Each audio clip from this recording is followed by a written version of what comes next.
Oi, gente, essa aula tem um assunto delicado. Olha lá o título: Políticas de extermínio indígena durante o Império. Quando a gente está falando aqui em extermínio, eu quero que vocês entendam que não é só a eliminação, as mortes, os assassinatos de indígenas, mas também as formas, as políticas, as maneiras pelas quais o Estado brasileiro, durante o Império, contribuiu para apagar o indígena da contribuição importante para a sociedade brasileira que ele deu, né?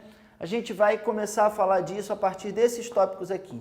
O primeiro dele, muito importante, é que a primeira Constituição brasileira, a de 1824, a que ajudou a desenhar o governo brasileiro depois da independência, que foi feita durante o Império, ela não trazia a questão indígena, ou seja, na questão dos direitos, no que se considerava na Constituição, não se falava da importância do indígena para a formação brasileira, nem tinha uma série de garantias ou direitos mais específicos a essas populações que já existiam aqui antes da colonização. Isso já é uma forma de desamparo, né? Porque a colonização ela aconteceu com a conquista das terras indígenas. As populações indígenas continuaram existindo no Brasil e com as suas terras. Só que isso nem era sequer tratado na primeira Constituição do nosso país. Para piorar a situação, as iniciativas que o Império tomou no sentido de construir a história do Brasil, elas excluíam os indígenas das principais interpretações. Vamos explicar isso um pouquinho melhor? O que acontecia? Lá durante o século XIX, era comum uma maneira de fazer história que valorizava os grandes personagens, as batalhas. E nos livros de história do século XIX, os indígenas, eles em geral ocupavam o papel do derrotado, né? O papel daquele que foi conquistado, que foi submetido. E a visão de história principal, nesse sentido oficial, a predominante, a que o governo reafirmava, sempre colocava o indígena na condição de colonizado e não ressaltava sua contribuição para a formação brasileira, né? Quando a gente está falando de uma história oficial, é nesse sentido, que valoriza as ações do governo e, sobretudo, do próprio imperador. O governo do Dom Pedro II, por exemplo, criou o IHGB, o Instituto Histórico e Geográfico Brasileiro.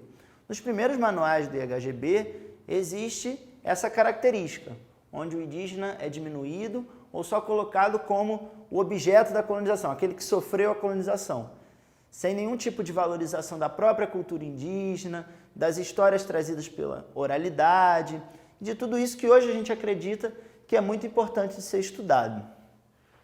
Outra coisa importante que a gente tem que destacar é o silenciamento diante da assimilação dos indígenas na cultura brasileira. Vamos entender o que é isso.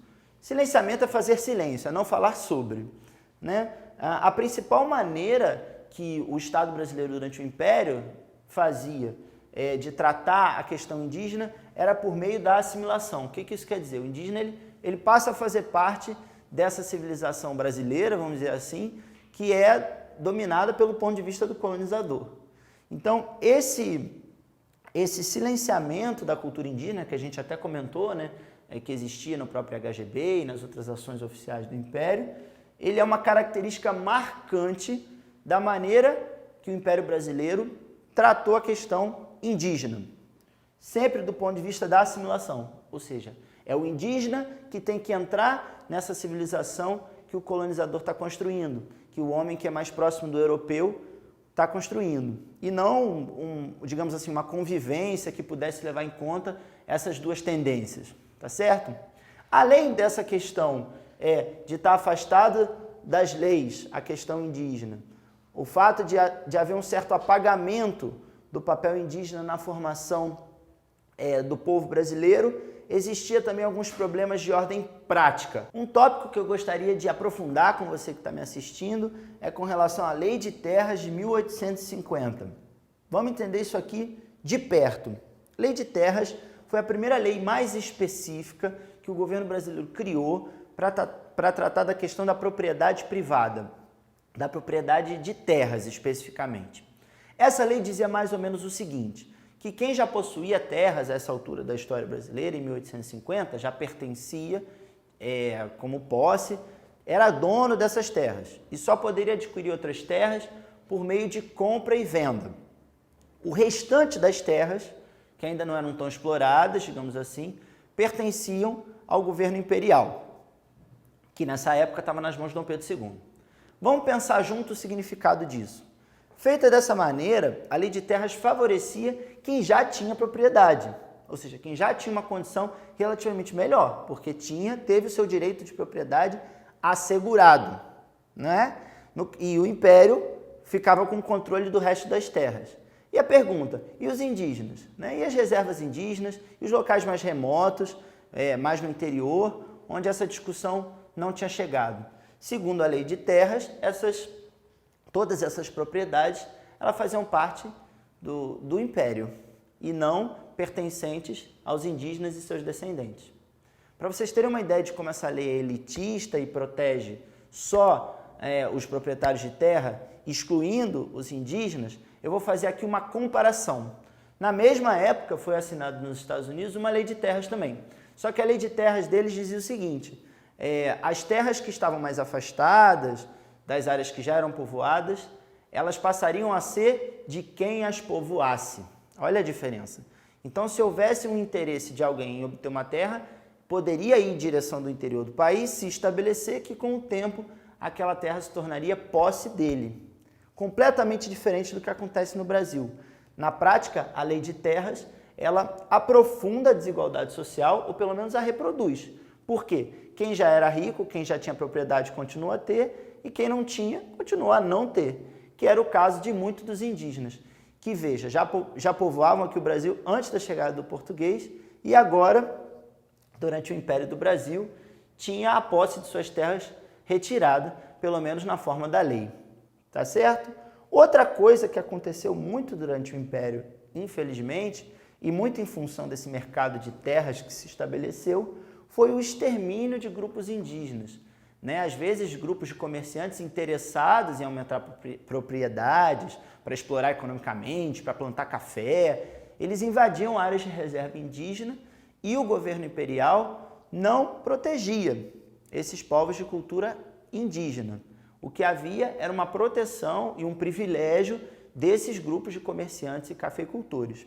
Com isso, a gente pode falar, com esse conjunto de medidas, né, a gente pode falar sem medo de errar, que o extermínio indígena foi uma das marcas do Império Brasileiro.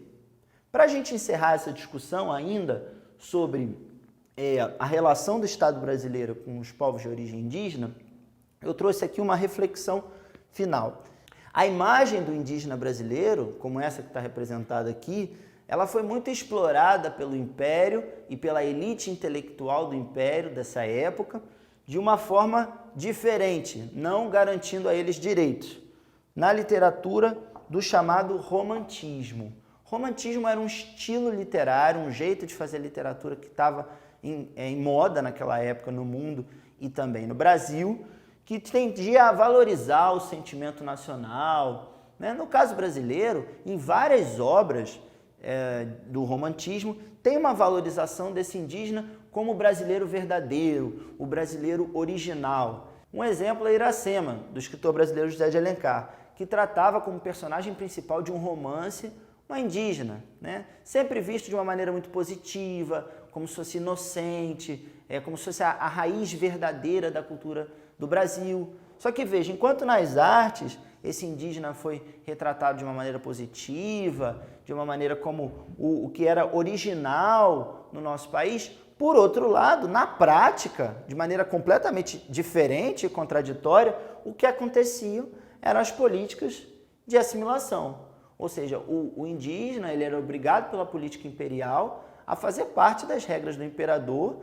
e dessa elite que era, sobretudo, branca.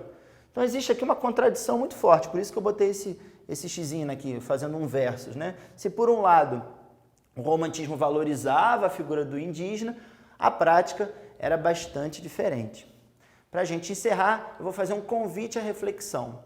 Mais para frente, durante a República, teve algumas iniciativas de proteção dos indígenas. Só que, mesmo assim, muito desse extermínio continuou. Eu sugiro que você faça uma pesquisa e procure como é o tratamento da questão indígena hoje no Brasil. e discuta isso com pessoas que gostam de história que nem você. Tá bem? Até uma próxima!